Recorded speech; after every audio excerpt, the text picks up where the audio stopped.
Good morning everyone. मैं Himanshu Singh Saket IAS के YouTube channel पे आपका स्वागत करता हूँ।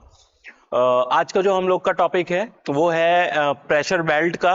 Okay, air pressure, atmospheric pressure, इसके बारे में हम लोग बात करेंगे आज। ओके, तो क्लाइमेटोलॉजी में ये इंपॉर्टेंट सेक्शन है और इसमें हम देखेंगे कि हमारे अर्थ पर कितनी प्रेशर बेल्ट्स हैं, ये किस तरीके से डिस्ट्रीब्यूटेड है, कौन कौन से फैक्टर हैं इनके ओरिजिन के लिए रेस्पॉन्सिबल जो है वो। ठीक है, तो इन फैक्टर्स की बात की जाएगी। ओके, और उसमें कुछ इंपॉर्टेंट कॉन्सेप्ट देखेंगे, जैसे आईटीसीजेड क्या है, डोल्ड्रम क्या है। ओके ना, और क्या क्या इसका इंपैक्ट पड़ता है अदर फिनोमेना पे। ठीक है, तो चलिए इसकी बात करते हैं, स्टार्ट करते हैं हम टॉपिक को। सबसे पहले हम बात करते हैं एटमॉस्फेरिक प्रेशर बेल्ट की। तो उसमें पहला टर्म हम यही लेते हैं कि what is atmospheric pressure. Okay, atmospheric जिसको हम लोग कहते हैं क्या भाई, वायु दाब कहते हैं। ठीक है, तो ये है क्या एक्चुअल में, इसको देखते हैं। तो इट इज अ प्रेशर। क्या है ये, देखिए सिंपल सा समझिए। प्रेशर का एक फॉर्मूला है, क्या होता है, वेट। हाँ, प्रेशर का फॉर्मूला है P is equal to F upon A. Clear? Okay, जहां पे अगर हम बात करें, जो F है भाई हमारा, ये है फोर्स। ओके, ये फोर्स है। फोर्स किसके द्वारा, उस एयर के द्वारा। ओके, और A है वो एरिया, जिस एरिया पे वो फोर्स लग रहा है। ओके, तो ये जो है आपका यही क्या कहलाता है, प्रेशर कहलाता है। दैट्स मीन क्या हुआ, एटमॉस्फेरिक प्रेशर वो ऐसा प्रेशर है, ठीक है ना, ये ऐसा फोर्स है जो किसी एयर कॉलम द्वारा, ठीक है, किसी एरिया पर, किसी एरिया सरफेस पर क्या लग रहा है, एक्सर्ट किया जा रहा है, लग रहा है उस पे। ओके, तो इसी को ही हम लोग क्या कहते हैं, वायु दाब कहते हैं। ठीक है, सिंपल सा समझिए। मान लीजिए ये कोई एक एरिया है, ठीक है। ओके, इस एरिया पे इसके ऊपर, जो इसके ऊपर पूरा अप टू, अगर हम बात करें पूरे हमारे वायुमंडल की, ठीक है, तो जितना भी एयर है, तो इसके एरिया के जस्ट ऊपर, ठीक है, ये जो पूरा एयर कॉलम होगा ना, उस एरिया के ऊपर जितना प्रेशर, जितना फोर्स एक्सर्ट कर रहा है, जितना फोर्स लगा रहा है ड्यू टू ग्रेविटी और इट्स मॉलिक्यूलर वेट। ओके, तो उसको ही हम, उस वेट को ही हम क्या कहते हैं भाई, उसी को हम लोग एयर प्रेशर कहते हैं, और वही आपका एटमॉस्फेरिक प्रेशर कहलाता है, वायुमंडलीय दाब कहलाता है। क्लियर है? ओके, तो वायु के द्वारा ये किसी सरफेस पर, सरफेस का एरिया देख रहे हैं यहाँ पे, एरिया ये डिफाइन करता है, ये एक इंपॉर्टेंट फैक्टर है। तो जितना बड़ा एरिया उतना ज्यादा बड़ा कॉलम उस पर फोर्स लगाएगा, जितना छोटा एरिया उतना कम। तो एरिया अगर ज्यादा है, ठीक है, तो वो आपका प्रेशर वायु दाब का क्या हो जाएगा, कम हो जाएगा। ठीक है, ये अदर फिनोमेना है, उसको देखते रहिए। तो P is equal to F upon A से आप ये पता चलता है हमको कि भाई किसी सरफेस एरिया पर लगने वाला जो एयर प्रेशर होता है, फोर्स होता है, ठीक है ना, उसकी वजह से जो प्रेशर जनरेट होता है, that is called atmospheric pressure. Simple सा। ओके, इसी को हम लोग वायु दाब कहते हैं। वायु दाब की अगर हम बात करें, देखिए वायु दाब क्या होता है, ये एल्टीट्यूड बढ़ने पर वेरी करता है। क्लियर है? ओके, अगर हम बात करें धरातल पर, ठीक है, इसमें एयर प्रेशर हमारा जो होगा वो डिफरेंट होगा। जैसे जैसे हाइट बढ़ती जाएगी, हमने पहले भी पढ़ चुके हैं पिछले वीडियोस में, कि जो हमारा एटमॉस्फेयर का निचला लेयर है, विच इज ट्रोपोस्फियर, उसमें अगर हम बात करें नीचे ग्राउंड पर, ओके, उसके क्लोज जो हमारा एयर क्या कहते हैं उसको, एयर मास है, हाँ, उसमें क्या है, डेंसिटी ज्यादा है। ठीक है, वहां पे एयर जो है काफी ज्यादा कंडेंस है। लेकिन जैसे जैसे हाइट बढ़ती जा रही है, एल्टीट्यूड बढ़ता जा रहा है, यानी हम सतह से, धरातल से ऊपर उठते जा रहे हैं, वहां पर क्या हो रहा है, एयर जो आपका गैसेस हैं वो फैलती जा रही हैं, रेयर होती जा रही है। वहां पे एटमॉस्फेयर रेयर है। ओके, गैसेस आपकी फैल रही हैं, डेंसिटी कम हो रही है। ठीक है, दैट्स वाई ऊपर जाने पर क्या होता है, एयर प्रेशर उतना ही ज्यादा क्या होता जाएगा, कम होता जाएगा। क्लियर है? ओके, साथ ही साथ ग्रेविटी इफेक्ट भी रहेगा उस पे। ठीक, तो इस वजह से क्या होता है भाई, कि जो आपका ये प्रेशर है, एटमॉस्फेरिक प्रेशर, ये हाइट और एल्टीट्यूड के साथ वेरी करता रहता है। क्लियर है? ओके, अभी हम आगे उसको देखेंगे। अब बात करते हैं कि अगर हम सामान्य रूप से वायुमंडलीय दाब को मेजर करते हैं तो वो किस हाइट पर करें।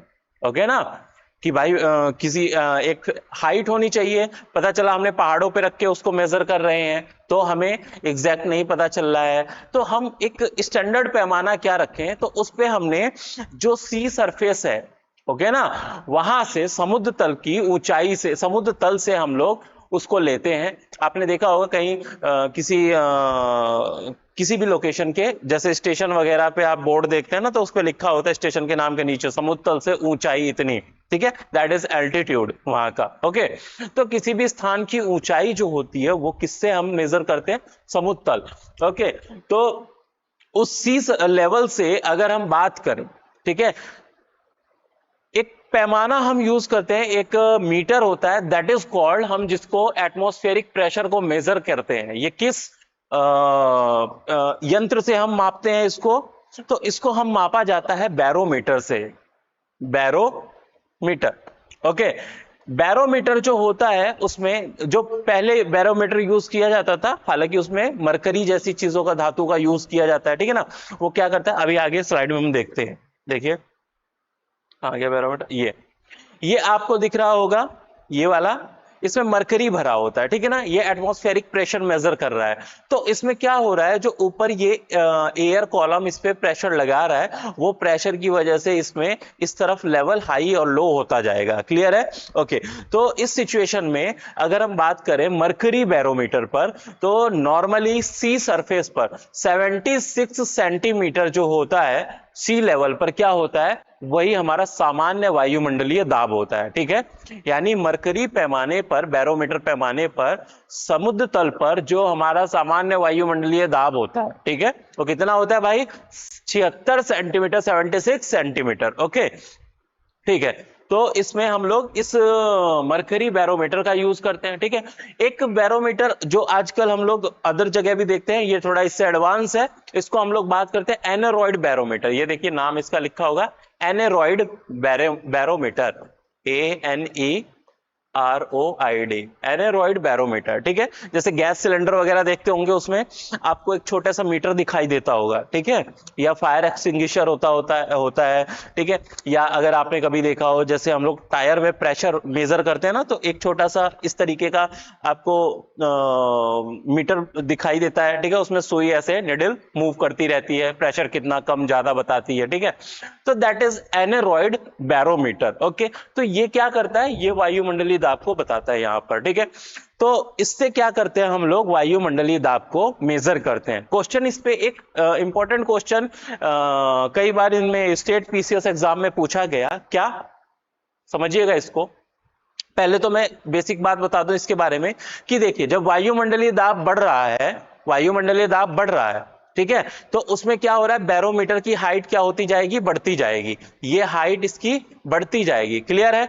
और वायुमंडलीय दाब जब कम होता है, वायुमंडलीय दाब इधर देखिए यहां पर, वायुमंडलीय दाब जब कम होगा, यानी वहां पे प्रेशर जो होगा वो लो होता जाएगा, तो ये क्या होता जाएगा भाई, नीचे गिरेगा। ये लो प्रेशर और ये हाई प्रेशर को डिनोट कर रहा है। क्लियर है? ओके, अब ऐसे में क्वेश्चन क्या था इससे रिलेटेड, ये सुनिए कि अगर बैरोमीटर पर, ठीक है, पारे का तल, ये जो पारा इसके अंदर मरकरी भरा हुआ है, इसका ये जो तल है, ओके, टॉप, अगर वो तेजी से गिरता है तो ये किसका संकेत देता है, किसको इंडिकेट करता है, या किस वेदर फिनोमेना को इंडिकेट करता है? क्लियर है क्वेश्चन?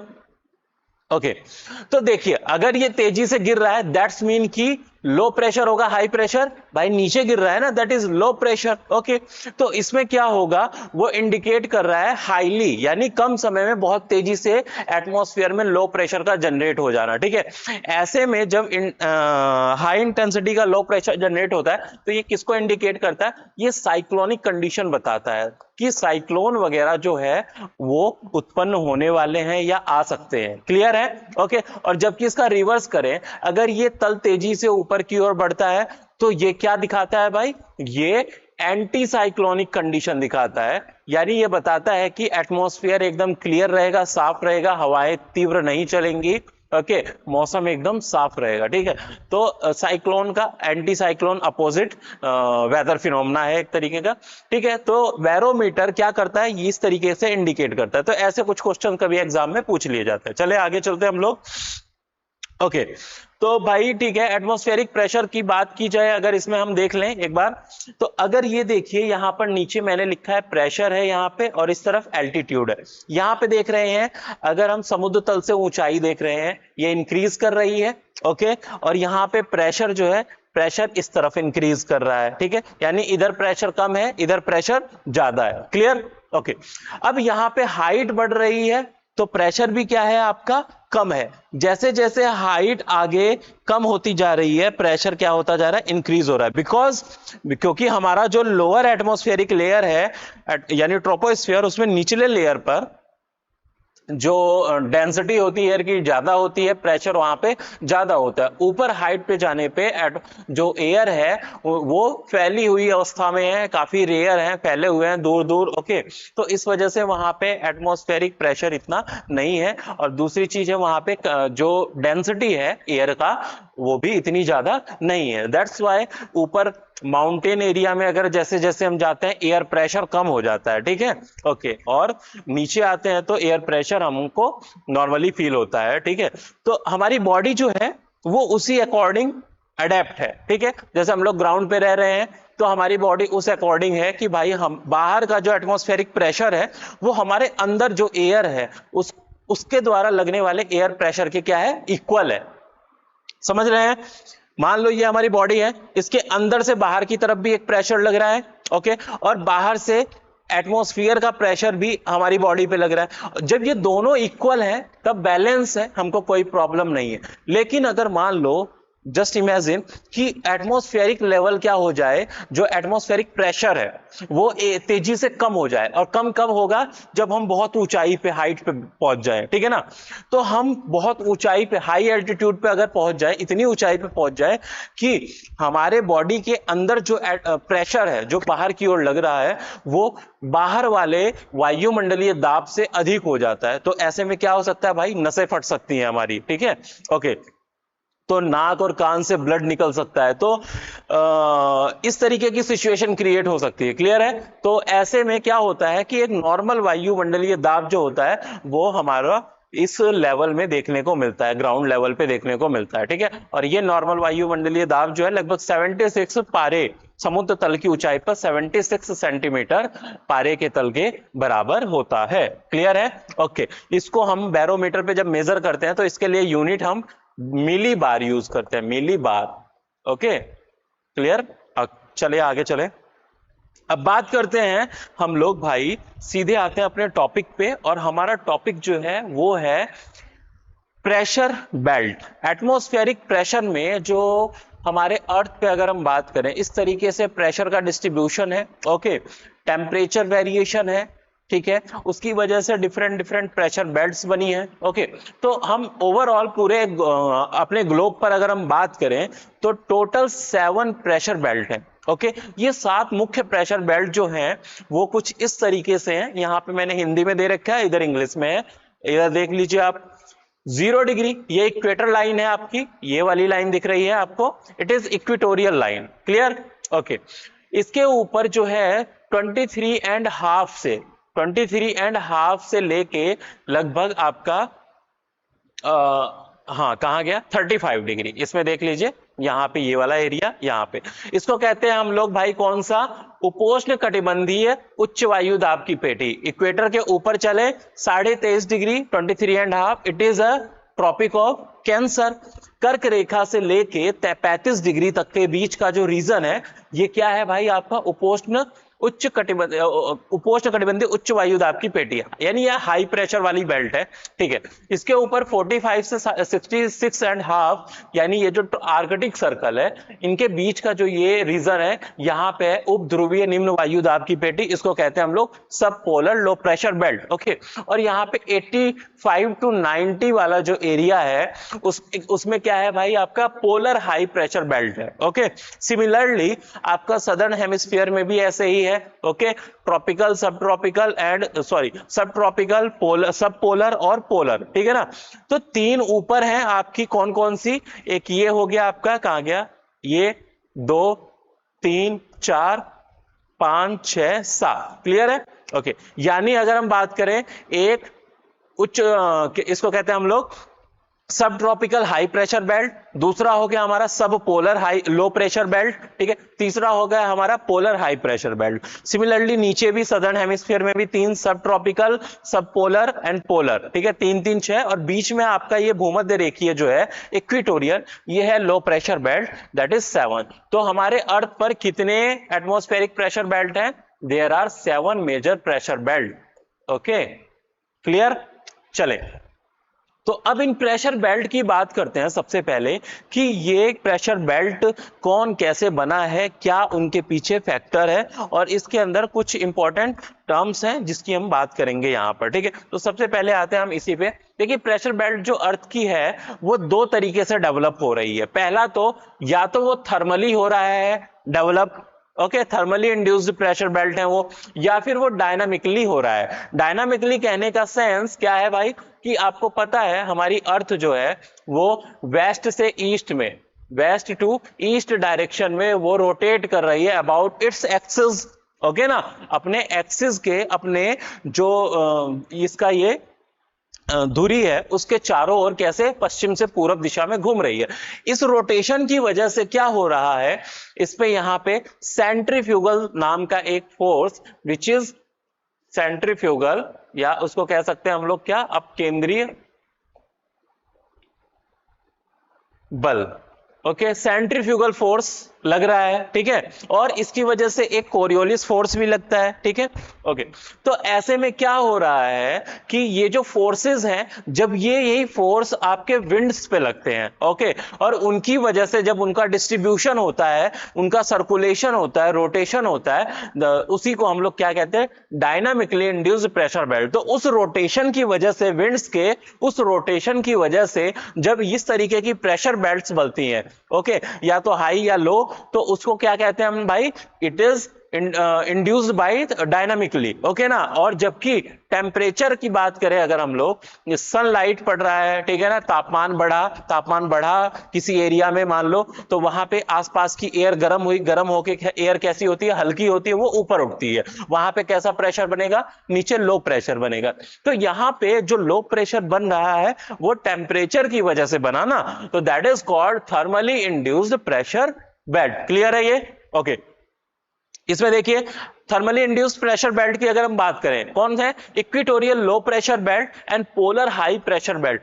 ये 2 प्रेशर बेल्ट जो हमारी हैं वो थर्मली इंड्यूस्ड प्रेशर बेल्ट है। कौन कौन सी आते हैं हम लोग यहां पे देखें जरा, कौन, एक तो हो गया भाई ये वाला, इसमें आ जाते हैं, इसमें थोड़ा सा ये वाला प्रेशर बेल्ट दिख रहा है, ये थर्मली इंड्यूस्ड प्रेशर बेल्ट है, क्लियर है। और दूसरा आपका इक्वेटोरियल लो प्रेशर बेल्ट, एक ये वाला भी थर्मली इंड्यूस्ड है, ठीक है। यानी इनकी उत्पत्ति, इन प्रेशर बेल्ट की उत्पत्ति टेम्परेचर फैक्टर, टेम्परेचर फिनोमेना की वजह से हुई है। यहां पे टेम्परेचर हाई है इसलिए यहां पे लो प्रेशर, और यहां पे टेम्परेचर बहुत ज्यादा लो है। लो क्यों है? बिकॉज ऑफ इसके अर्थ के स्फेरिकल शेप की, जियोइड शेप की वजह से, ठीक है। और जो सनलाइट है उसका इंक्लिनेशन जो है वो कुछ इस तरीके से तिरछा पड़ता है यहाँ पे, जिसकी वजह से उसकी इंटेंसिटी बहुत कम होती है, और ये एरिया जो होते हैं काफी ठंडे होते हैं, और इसीलिए ये आपके पोलर रीजन कहलाते हैं, ठीक है। तो यहां पर टेम्परेचर कम है, दैट्स वाई यहाँ की एयर ठंडी होगी, और ठंडी एयर होती है जब, तो भाई वहां ठंडी एयर ऊपर उठती है या नीचे बैठती है, ठंडी एयर नीचे बैठेगी। और जब एयर नीचे बैठती है तो वहां पर प्रेशर, जिस एरिया पे नीचे सरफेस पर वो जो प्रेशर लगा रही है वो लो लगाएगी या हाई, हाई लगाएगी, ऑब्वियस है। तो यहां पे हाई प्रेशर बेल्ट ये टेम्परेचर की वजह से अगेन, और ये आपका लो प्रेशर इक्वेटोरियल ये भी टेम्परेचर की वजह से, that's why it is called thermally induced pressure belt. Clear? Okay, next देखें, इसमें हम लोग बात कर रहे हैं, तो आपकी ये 2 प्रेशर बेल्ट है, ये थर्मली इंड्यूस्ड है, काफी इंपॉर्टेंट पॉइंट है, ध्यान रखिएगा इसको। डायनामिकली इंड्यूस्ड की बात कर ले तो आपके अगेन सब tropical high pressure belt, okay, and सब पोलर हाई प्रेशर बेल्ट, ये 2 आपके कौन कौन से भाई आए जरा इस पे। सब ट्रॉपिकल कहां गया, ये वाला कलर चेंज कर दिया जाए, हाँ ये वाला, एक तो सब ट्रॉपिकल हाई प्रेशर बेल्ट, और एक ये वाला सब पोलर लो प्रेशर बेल्ट। ये भाई देखो यहां पे ये 66.5 वाला एरिया है, दिख रहा है, ओके, और उसके आसपास का it is a Arctic circle, ठीक है। तो ये कंपैरेटिवली क्या है, आपका ठंडा रीजन है, ठंडा क्षेत्र है, ओके। और ऐसे में लो प्रेशर यहां पे बना। अभी तो हमने पढ़ा था कि टेम्परेचर हाई होगा, एयर गर्म होगी, हल्की होकर ऊपर उठेगी, वहां लो प्रेशर बनेगा। लेकिन यहां तो टेम्परेचर कम है कंपैरेटिवली, बट फिर भी यहां पे लो प्रेशर है। तो वो लो प्रेशर टेम्परेचर की वजह से नहीं हुआ भैया, वो किसकी वजह से हुआ, वो डायनामिक्स की वजह से हुआ, वो अर्थ के रोटेशन की वजह से हुआ। That's why it is called dynamically induced pressure belt. Clear, okay. तो it is sub polar low pressure belt and second one is sub tropical high pressure belt, okay. ये sub tropical high pressure belt है। इसकी अगर हम बात करें, इसको हम लोग चलते हैं, इसमें बात करते हैं, थोड़ा सा क्लियर होगा आपको। यहां पर आइए, ओके, चले। देखिए, ये जो है आपका इक्वेटर दिख रहा है नीचे, ये वाली लाइन, ठीक है, ये आपकी हो गई इक्वेटर 0 डिग्री, ठीक। ये आपका एक एरिया है लगभग 10 डिग्री के अराउंड, 10 डिग्री, ओके। अभी इसकी हम बात करेंगे, ओके। पहले हम बात कर रहे हैं इन प्रेशर बेल्ट्स की।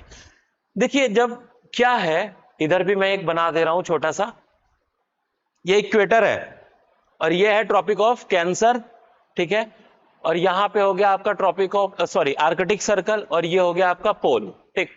यहां से एयर ऊपर उठी, ध्यान से समझिएगा, यहां से एयर ऊपर उठती है, ओके। एयर ऊपर उठ रही है, टेम्परेचर ज्यादा है, यहां पर टेम्परेचर ज्यादा होने की वजह से क्या हो रहा है भाई, इक्वेटर है ना, टेम्परेचर ज्यादा रहेगा। टेम्परेचर ज्यादा होने की वजह से यहाँ की जो एयर है वो हीटअप हो जाते हैं, हीटअप होने की वजह से वो फैल जाती हैं, उनकी डेंसिटी कम हो जाती है सराउंडिंग एरिया से। इस वजह से वो हल्की होने की वजह से क्या होता है, अपराइज कर जाती है, ऊपर उठती है। और जब वो ऊपर उठती है तो जहां पे वो पहले मौजूद थी वो एरिया क्या हो गया, वैकेंट हो गया ना, खाली हो गया। दैट्स वाई वहां पे प्रेशर कैसा लगेगा, लो प्रेशर की स्थिति रहेगी, ठीक है। तो यहां पे तो क्या बन गया भाई, आपका लो प्रेशर बन गया, क्लियर। और ये हवाएं कैसे ऊपर की ओर उठ गई, ओके। अब ये जो हवाएं ऊपर उठी, तब इसमें जरा ध्यान दीजिएगा, ऊपर उठने के बाद क्या होती है, जब एटमॉस्फेयर में, मान लीजिए मैं यहां पे खड़ा हूं इस तरफ इक्वेटर, यहां से हवाएं ऊपर उठी, ऊपर उठने के बाद ये हवाएं फैलती हैं सदर्न पोल की तरफ, सदर्न हेमिस्फीयर की तरफ गई, इधर भी नॉर्थ की तरफ। जब ये इधर चल रही है आपकी फैली, अब फैलते फैलते ये क्या होती है, जितना ज्यादा ये फैलती जाती है क्या होती है, ठंडी होती जाती है, ठीक है। तो ठंडा होते होते एक लेवल ऐसा आता है, जब ज्यादा ठंडा हो जाती है तो ये इनका ठंडा होने की वजह से वेट, मॉलिक्यूलर वेट इनका बढ़ गया, ये भारी हो जाती हैं। और भारी होने की वजह से क्या होता है, ये हवाएं, ये विंड्स जो हैं, ठंडी एयर्स अब नीचे की ओर बैठना शुरू कर देती हैं, ठीक है। तो आगे बढ़ते बढ़ते क्या होता है, जब ये हैवी होती है, ये नीचे सिंक करना शुरू करती हैं, तो इस वाले एरिया में सिंक करती हैं। तो यहां पे देखें, यहां से ऊपर उठी ये हवाएं और यहां आगे बढ़ते बढ़ते नीचे की ओर ये भारी होके नीचे सिंक करने लगती हैं, बैठने लगती हैं, क्लियर है। नीचे बैठने पे, अब यहां पे जब नीचे बैठ रही है तो इस वजह से भाई यहां पे प्रेशर कैसा होगा, हाई प्रेशर होगा ना, वो हवाएं नीचे बैठ रही हैं, ओके। तो ऐसी सिचुएशन में यहां ये डायनामिक्स की वजह से, यहां पे हाई प्रेशर का जो कारण है वो टेम्परेचर नहीं है, क्या है वो, डायनामिक्स, ठीक है। तो अर्थ इधर रोटेट किया, ये विंड्स आपस में आगे गई और वहां पे ठंडी होने की वजह से, वो हैवी होने की वजह से सिंक कर रही हैं। दैट्स वाई यहां पे आपका हवाएं नीचे हो रही हैं और हाई प्रेशर जनरेट हो रहा है। अब अगेन ये विंड इधर और इस तरफ मूव करेगी, क्लियर है। यहां पर मूव करती है तो यहां पर फिर से, चूंकि अर्थ हमारा अपनी एक्सिस पे रोटेट कर रहा है, ध्यान से समझिएगा इसको, अर्थ अपनी एक्सिस पे रोटेट कर रहा है, तो इसमें एक फोर्स लगता है, एक फोर्स लगता है जो यहां पे मौजूद तत्वों को, जब कोई वो मूव कर रहे होते हैं तो उस पे बाहर की साइड बल लगाता है। जैसे फॉर एग्जांपल, आप बाल्टी में पानी ले लो, ओके, और पानी लेके उस बाल्टी को लेके तेजी से रोटेट हो, घूमो, ठीक, तो उसका जो पानी है क्या वो गिरेगा, नहीं गिरेगा, बिकॉज वो जो पानी है वो अंदर की, यानी उस रोटेशन के बाहर की तरफ, आप ऐसे घूम रहे हो तो उसमें बाहर की तरफ, यानी जो बाल्टी है आपकी, बकेट है, उसके तल पे, उसके बेस पर क्या लगा रहा है, बाहर की ओर फोर्स लगा रहा है, ठीक है। अगर इस तरफ फोर्स लगाता तो वो बाहर निकल जाता पानी, लेकिन वो अपोजिट डायरेक्शन में बाहर की तरफ फोर्स लगा रहा है, दैट्स वाई वो गिरता नहीं है, ओके। तो इस फोर्स को हम लोग क्या कहते हैं, अपकेंद्रीय बल या सेंट्रीफ्यूगल फोर्स कहते हैं। इसी तरीके का सेंट्रीफ्यूगल फोर्स हमारे अर्थ पे भी काम करता है, ठीक है। तो यहां पे सेंट्रीफ्यूगल फोर्स क्या करता है भाई, कि जो एयर है ना उनको भी ये बाहर की ओर भेजता है। अर्थ रोटेट कर रही है और ये बाहर की ओर उन पर प्रेशर लगा रहा है, सेंट्रीफ्यूगल फोर्स। तो उसकी वजह से क्या होता है, यहाँ पे एयर राइज होना शुरू हो जाती है, ठीक है ना। तो यहाँ पे एयर राइज हुई, राइज होने के बाद अगेन ये फैलती हैं ऊपर जाने के बाद, क्योंकि एटमॉस्फेरिक प्रेशर कम है, रेयर है वो एटमॉस्फेयर, और आगे ऊपर जाके ये फैल जाती है। तो कुछ एयर इधर मूव की, कुछ इधर मूव कर दी, क्लियर है। तो यहां से एयर राइज की, अब ये एयर जैसे जैसे आगे जाएगी अगेन ठंडी होती जाती है और ये यहाँ पे सरफेस पे नीचे बैठती जाती है, ठीक है। अब सरफेस पे जब नीचे बैठ रही है तो यहाँ पे प्रेशर कैसा होगा, हाई, और चूंकि यहाँ पे राइज हुआ था ना, ओके, तो राइज होने की वजह से यहां पे प्रेशर कैसा होगा, लो। तो ये जो लो प्रेशर है ये उसी सेंट्रीफ्यूगल फोर्स की वजह से जो एयर राइज हो रही है, बाहर की ओर निकल रही है, ओके, उसकी वजह से यहां पे लो प्रेशर बना, यहां पे एयर सिंक कर रही है। चूंकि ये आप देखिए ये वाला रीजन जो है ठंडा है, आपका पोलर रीजन है, यहां पे हवाएं जो है ये आई है और साथ में ये जो आसपास की एयर है, ओके, कंपैरेटिवली यहां पे सनलाइट जो होती है उसकी इंटेंसिटी कम होती है, कम होने की वजह से ये एरिया काफी ठंडा होता है। काफी ठंडा होने की वजह से हवाएं जो होती हैं वो भारी होती हैं और कांटेक्ट करती हैं, डेंसिटी ज्यादा होती है भाई, वो नीचे बैठती हैं, और जब वो नीचे बैठती हैं तो यहाँ पे प्रेशर जो होता है हाई प्रेशर जनरेट होता है, that's why it is thermally induced, ये भी थर्मली इंड्यूस्ड और ये दोनों आपकी डायनामिकली इंड्यूस्ड, ठीक है ना। तो इसको हम लोग कहते हैं तापजन्य, ये भी तापजन्य और ये गतिजन्य, ठीक है ना, यानी गति से, पृथ्वी की गति से, उसके रोटेशन की वजह से उत्पन्न हुई है, तो इसको गतिजन्य दाब पेटियां कहते हैं, क्लियर है। अब देखिए यहां पे आपको जरा ध्यान दीजिए, यहां से एयर ऊपर उठी नीचे बैठी, कलर चेंज कर दें थोड़ा सा, यहां से एयर ऊपर उठी नीचे बैठी, ठीक है, फिर एक इस तरफ और इस तरफ, फिर यहां से एयर ऊपर उठी इधर फैल गई दोनों डायरेक्शन में, फिर यहां नीचे बैठी और इस तरफ मूव की। तो आपको यहां पे सेल दिखती हुई, सेल बनती हुई नजर आ रही होगी। यहां पे 3 सेल आपके सामने बनी हुई हैं, एक तो ये वाली सेल हो गई, एक ये वाली सेल हो गई और एक ये वाली सेल हो गई, ठीक है ना। इन सेलों को अलग अलग लोगों ने सर्च किया था, खोजा था, तो कुछ लोगों ने अपने ही नाम पे इसको नाम दे दिया। जैसे अगर हम बात करें, पहली सेल थी, इसको कहते हैं हम लोग Hadley cell, Hadley cell, okay. दूसरी है आपकी फेरल, फेरल सेल, ओके, और तीसरी ये जो टॉप वाली है that is called polar cell, polar cell. तो ये उन्हीं एयर प्रेशर की वजह से डेवलप्ड शेल हैं जो इसके बीच में, किसके, इन लो प्रेशर और हाई प्रेशर, इन प्रेशर बेल्ट्स के बीच में डेवलप हुए हैं। तो ये सेल आपको दिखाई दे रहे हैं, एक ये वाली हो गई Hadley cell, this is Ferrel cell और this is polar cell, okay, clear है, ओके। तो यहां पे इस तरीके से इन सेल का फॉर्मेशन होता है, क्लियर है। चलिए आगे चलते हैं हम लोग इसमें और जल्दी से बात करते हैं इसको नेक्स्ट टर्म पे। यहां पे देख लेते हैं, हाँ एक चीज थी आपका, वेट अ सेक, एक इंपॉर्टेंट टर्म यहां पे आता है, कहां गया आपका वो वेटर 5, हाँ इसी में ले लेते हैं, ये रहा ITCZ, okay. What is ITCZ, ITCZ, okay, इसकी फुल फॉर्म पहले तो जान लीजिए क्या है। It is inter tropical convergence zone, inter tropical convergence zone या अंतर ट्रॉपिकल उष्णकटिबंधीय, अंतः उष्णकटिबंधीय अभिसरण क्षेत्र कह सकते हैं इसको, क्या कह सकते हैं, अंतः उष्णकटिबंधीय अभिसरण क्षेत्र या फिर inter tropical convergence zone. Convergence हो रहा है यहां पे भाई, किसका कन्वर्जेंस हो रहा है, मुद्दा ये है। ये यहां पे आपको दिख रही होंगी कुछ विंड्स, कौन सी विंड्स है ये यही वाली विंड्स है भाई जिसकी हम बात कर रहे थे। देखिए जरा यहां पर, कहां गया ये आपको दिख रहा होगा, यहां पे कौन सा प्रेशर है आपका, हाई प्रेशर, ये वाला हाई प्रेशर है, और यहां पे क्या है आपका भूमध्य रेखा इक्वेटर पे लो प्रेशर। हवाएं किधर से किधर चलती हैं, हाई प्रेशर से लो प्रेशर की ओर चलती हैं, क्लियर है। सिमिलरली यहां पे भी आपका हाई प्रेशर है, हाई प्रेशर से हवा किधर चलती है, लो प्रेशर की ओर चलती है, क्लियर है। तो जब ये हवाएं हाई प्रेशर से लो प्रेशर की ओर मूव करती हैं तो इन्हीं विंड्स को कहां से, सब ट्रॉपिकल हाई प्रेशर से इक्वेटोरियल लो प्रेशर की ओर जब मूव करती हैं, और वो आती हैं कहां पे, तो ये जो आपका इक्वेटर है, सामान्य कंडीशन में इक्वेटर पे जब 10 डिग्री नॉर्थ और 10 डिग्री साउथ के बीच का जो रीजन होता है, यहां पे ये आके दोनों इधर से नॉर्दर्न ट्रेड विंड और सदर्न ट्रेड विंड, इनको हम व्यापारिक पवनों के नाम से जानते हैं, ट्रेड विंड के नाम से जानते हैं, ये जब आके इस एरिया में कन्वर्ज करती हैं, तो इसी क्षेत्र को, इसी नैरो बैंड को हम लोग क्या कहते हैं भाई, इट इज जोन वेयर आपका ट्रेड विंड कन्वर्ज, ओके ना, तो it is called as ITCZ, okay, 10 degree north से लेके 10 डिग्री साउथ तक, ओके।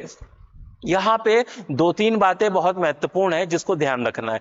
ये ITCZ जो है, ये आपका किसको फॉलो करता है, ये इक्वेटर को फॉलो नहीं करता है। ये सामान्य कंडीशन में, यानी जब इक्वेटर के ऊपर, ध्यान से सुनिएगा, जब इक्वेटर के ऊपर सनलाइट 90 डिग्री की पड़ रही होगी हमारे साल में, यानी अगर हम 12 मंथ की बात करें, तो सनलाइट जो होती है वो ट्रॉपिक ऑफ कैंसर से लेके कैप्रिकॉर्न के बीच में रोटेट करती रहती है, क्लियर है, ओके। तो ऐसी सिचुएशन में जब वो इक्वेटोरियल रीजन पे, यानी इक्वेटर के ऊपर जब आता है सूरज एकदम 90 डिग्री, तो ऐसी सिचुएशन में क्या होता है भाई, वहां पर जो उसके अराउंड 10 डिग्री नॉर्थ और 10 डिग्री साउथ वाली जो एरिया है, उस एरिया में जो आपके ट्रेड विंड्स हैं वो कन्वर्ज करते हैं, और वहां पर क्या हो रहा है, ITCZ का फॉर्मेशन हो रहा है, ठीक है।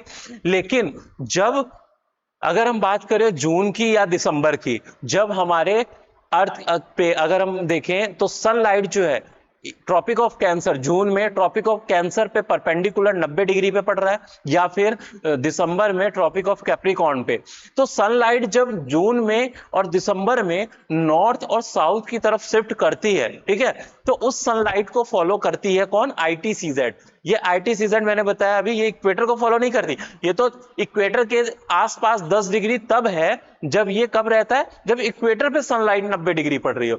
लेकिन जब सनलाइट क्या होता है भाई, ऊपर नॉर्थवार्ड और साउथवार्ड शिफ्टिंग होती है, तो उसी को फॉलो करते हुए ये भी नॉर्थ साउथ शिफ्ट करता है। आपको देखें यहाँ पे, ये समर टाइम है, समर सीजन में ये ईस्टर्ली ट्रेड विंड यहाँ को आपको दिख रही होगी इस तरीके से, ये ट्रेड विंड दिखाई दे रही, और यहाँ पे ये आपकी ईस्टर्ली ट्रेड विंड इस तरफ, ये नॉर्दर्न और ये सदर्न वाली ट्रेड विंड है, ये आके कहां पे मिल रही है, इस एरिया में मिल रही है, ठीक है। तो दैट इज कॉल्ड आपका, हाँ, ये थोड़ा सा ऊपर, ये आपकी ब्लैक वाली लाइन जो है आपकी इक्वेटर है, ये देखिए ट्रेड विंड जो है सदर्न हेमिस्फीयर वाली, नीचे से ऊपर आई, यहाँ पे कोरियोलिस बल की वजह से कहां, दाएं ओर मुड़ गई, फेरल लॉ जो था उसने बताया ये सारी चीजें, इसकी बात हम आगे करेंगे, तो ये दाईं ओर मुड़ जाती हैं हवाएं अपने, ठीक है, और इधर से आ रही हैं नॉर्दर्न हेमिस्फीयर से जो आपकी ट्रेड विंड चल रही है, वो अपने, सॉरी यहाँ पे बाई, हाँ यहाँ तो दाई ओर, क्योंकि बाई नॉर्दर्न हेमिस्फीयर आ गया ना, और यहाँ पे भी नॉर्दर्न हेमिस्फीयर में ध्यान रखिएगा, कोरियोलिस बॉल, अगर हम नॉर्दर्न हेमिस्फीयर की बात कर रहे हैं, तो विंड हो चाहे वाटर हो, वहां पे जब मूव करता है एक डायरेक्शन में, तो नॉर्दर्न हेमिस्फीयर में उसके राइट साइड में लगता है, और सदर्न हेमिस्फीयर में उसके लेफ्ट साइड में लगता है। तो जैसे ही ये देखो, यहाँ पे तो लेफ्ट में लग रहा था, लेकिन जैसे ये इक्वेटर को क्रॉस करके नॉर्थ हेमिस्फीयर में पहुंचा, कहां पे, अपने राइट साइड में मुड़ने लगी, ठीक है। और राइट साइड में मुड़ने की वजह यही, जब हमारे यहाँ पे पहुंचती हैं इंडिया पे, तो इन्हीं को मॉनसून विंड्स भी कह देते हैं हम लोग, क्लियर है, ओके। और समर टाइम है ये, तो ये विंड्स जब आती हैं, साथ ही साथ ITCZ, देखिए यहाँ पे ये जो डॉटेड लाइन आपको डैश दिख रहा होगा ब्लैक कलर की, ये आपकी ITCZ है वही, इस पे यहाँ पे आके दोनों ईस्टर्लीज जो है, यानी ट्रेड विंड जो है, वो आपकी क्या हो रही है, कन्वर्ज हो रही है। तो ट्रेड विंड समर में हमारे यहाँ कहां पहुंच गया, ये गंगा यमुना मैदान तक पहुंच जाता है, ठीक है, सॉरी ट्रेड विंड कह रहा हूं, ITCZ गंगा यमुना मैदान तक शिफ्ट हो जा रहा है, ठीक है, ओके। और वही बात करें हम विंटर्स की, जस्ट अपोजिट हो जाएगा, वो कहां, नीचे, इक्वेटर के नीचे शिफ्ट हो जाता है, ठीक है ना, ट्रेड विंड। तो इसको हम लोग सदर्न ITCZ कहते हैं, और इसको हम लोग नॉर्दर्न ITCZ कहते हैं, NITZ, ठीक है, NITCZ। चले आगे चलते हैं, एक इंपॉर्टेंट कॉन्सेप्ट और है इसके अंदर, विच इज कॉल्ड डोल्ड्रम। देखिए डोल्ड्रम है क्या, ये इक्वेटर है आपका, इक्वेटर के दोनों ओर अगर हम देखें 5 डिग्री नॉर्थ से 5 डिग्री साउथ के बीच का एरिया, यहां पर क्या होती है, ट्रेड विंड आती हैं, ओके, ये ट्रेड विंड आती हैं, और इधर से भी ट्रेड विंड आ रही। जब ये ट्रेड विंड इस एरिया में एंटर करती हैं, ठीक है, इस एरिया में एंटर करने के बाद, चूंकि इस एरिया में टेम्परेचर हाई रहता है आपका, टेम्परेचर हाई होने की वजह से, और दूसरी चीज ध्यान रखिएगा, यहां पे कोरियोलिस बल क्या है आपका, कोरियोलिस बल, Coriolis force on equator that is 0। Okay, ये कोरियोलिस बल यहाँ पे 0 है, और यहाँ पे ये जो विंड्स आ रही हैं, ठीक है, विंड्स टेम्परेचर हाई होने की वजह से दोनों तरफ से आ तो रही हैं, लेकिन वो आपस में मिलती नहीं है, और मिलने से पहले क्या हो रही है, वो दोनों ही गर्म होकर हीटअप होकर ऊपर उठ जा रही है फिर से, ठीक है। कोरियोलिस बल 0 है, तो वहां पे कोई रोटेशन भी नहीं हो रहा है उसमें कि कहीं मूव कर जाए वो, तो वो वहां पे आई तो, लेकिन वो हीटअप होके ऊपर राइज कर जाती है, एयर करंट बन के ऊपर एयर मास के रूप में, एयर पैकेट के रूप में ऊपर उड़ जाती है, और वहां पे लो प्रेशर क्रिएट कर देती है, ठीक है। तो इस वजह से ये जो एरिया होता है ना 5 डिग्री नॉर्थ से 5 डिग्री साउथ के बीच का, ये एरिया बहुत ही काम एयर प्रेशर वाला एरिया होता है, इसीलिए हम इसको क्या कहते हैं, शांत वायु दाब की पेटी भी कहते हैं, शांत वायु दाब की पेटी, या काम एयर प्रेशर बेल्ट भी कहते हैं, ठीक है ना, where air is very calm. Okay, clear है। ओके, ऐसी सिचुएशन है जो ये है यहां पे इस जोन में 5 डिग्री नॉर्थ से 5 डिग्री साउथ के बीच का एरिया, और इसी जोन को हम लोग डोल्ड्रम कहते हैं। क्लियर है। तो डोल्ड्रम क्या है भाई, स्पेसिफिकली ये आपकी शांत वायु दाब की पेटी है, जहां पे ये वाली कंडीशंस हैं, हवाएं यहां पे बिल्कुल क्षैतिज प्रवाहित नहीं होती हैं। ओके, ध्यान रखिएगा, शांत वायु दाब इसीलिए क्योंकि हवाएं यहाँ पे क्षैतिज नहीं बह रही हैं, यहाँ आने के बाद ऊपर राइज कर जा रही हैं, ठीक है। इस वजह से यहाँ पे एयर आपको ज्यादा फील नहीं होगी, हवाएं बहुत शांत रहेंगी। ओके, टेम्परेचर हाई रहेगा और प्रेशर कैसा रहेगा आपका, लो रहेगा। That's why it is called a doldrum, ठीक है। तो इतनी बातें आपको ध्यान रखनी है। डिग्री ध्यान रखिएगा, बहुत इंपॉर्टेंट है, कई बार ये ITCZ के साथ कंफ्यूज करा देता है। It is 5 degree, that is 10 degree, okay ना, तो इसको ध्यान रखिएगा। चले, तो भाई इसमें हो गया। अब एक छोटा सा टर्म इसमें रह गया था, जरा ध्यान दीजिएगा। हम बात कर रहे हैं सब ट्रॉपिकल हाई प्रेशर बेल्ट की, ठीक है। जरा इसमें आते हैं, इस वाली इमेज में, इसको एक बार साफ कर दें थोड़ा सा। हुआ, हाँ जी, हाँ जरा ध्यान से देखिएगा, बड़ा ही इंपॉर्टेंट है। आपका ये sub tropical high pressure belt दिख रहा है यहां पर। ओके, यहां पे मैंने जब आपको ये बताया था, आपको हेडली फेरल सेल आपको दिख रहा होगा इस वाले एरिया में। यहां पे देखिए, यहां पे एयर क्या हो रही है, राइज कर रही है। वो हवाएं जो इक्वेटर से उठी हैं, वो हवाएं उठकर कहां बैठ रही हैं, इस सब ट्रॉपिकल हाई प्रेशर बेल्ट पे। ओके, सब ट्रॉपिकल हाई प्रेशर बेल्ट पे बैठ रही हैं, ये वाले एरिया में, यानी 23.5 से लेके 35 डिग्री के बीच में ये बैठ रही हैं हवाएं। सिमिलरली यहाँ पे भी 23.5 से बीच में ये विंड्स जो यहाँ से ऊपर उठी वो यहाँ पे नीचे सिंक कर रही हैं, जो यहाँ से ऊपर उठी वो यहाँ पे नीचे सिंक कर रही हैं। इसकी वजह से यहाँ पे हाई प्रेशर डेवलप हुआ है, ठीक है, यहाँ पे भी हाई प्रेशर डेवलप हुआ है। ये वाला जो एरिया है तो 23.5 से 35 डिग्री वाला, दैट इज कॉल्ड सब tropical high pressure belt, dynamically induced है। अब देखिए, जब अरेबियन जो क्या पहले समुद्री व्यापार होते थे, ठीक है ना, अधिकतर खोजें तो उन्हीं लोगों ने की हैं, ठीक है। अगर हम ज्योग्राफी में देखें, कई मार्गों की खोज की है, कई जलधाराओं की खोज की है, कई सारी विंड्स को उन्होंने नाम दिया है, ठीक है। ऐसे ही हम बात करें इस इस प्रेशर बेल्ट के बारे में।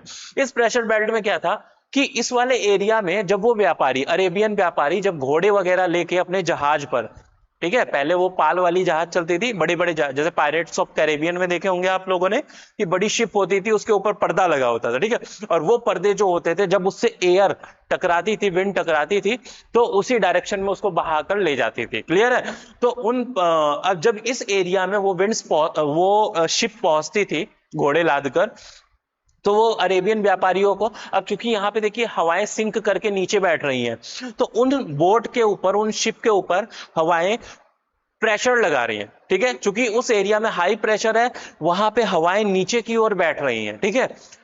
नीचे बैठने की वजह से उनको भारीपन ज्यादा फील हो रहा है, ठीक है। एक तो एयर प्रेशर का वेट हो रहा है, ओके, उनका वेट भी लग रहा है, और दूसरा उस पर लोड भी है। तो ऐसे में वजन ज्यादा होने की वजह से वो जहाज उनकी मूव नहीं कर पाती थी, ठीक है। तो इस वजह से क्या करते थे वो लोग, अपने शिप जहाज से घोड़े जो होते हैं समुद्र में पानी में फेंक देते थे, जिससे उनकी जहाज हल्की हो जाती थी और वो इस जोन से बाहर निकल जाते थे, ठीक है। तो उन्हीं व्यापारियों ने इन क्षेत्रों को फोर्स लैटिट्यूड के नाम से इसको डिनोट किया है। इसको अश्व अक्षांश भी कहते हैं, अश्व अक्षांश या फोर्स लैटिट्यूड। तो 23.5 से लेके 35 डिग्री साउथ में, 23.5 से लेके 35 डिग्री नॉर्थ में, ये जो लैटिट्यूड है आपका, इसके बीच का एरिया फोर्स लैटिट्यूड या अश्व अक्षांश कहलाता है। क्लियर है? तो आई होप आप लोगों को समझ में आया होगा। यहाँ पे कुछ विंड्स हैं, विंड्स की बात हम लोग नेक्स्ट चैप्टर में करेंगे, नेक्स्ट टॉपिक में करेंगे। ओके, तो चलिए फिर इसमें कोई क्वेरी होगी, आपका कोई डाउट होगा, आप कमेंट सेक्शन में दे सकते हैं, ठीक है। Okay, thank you.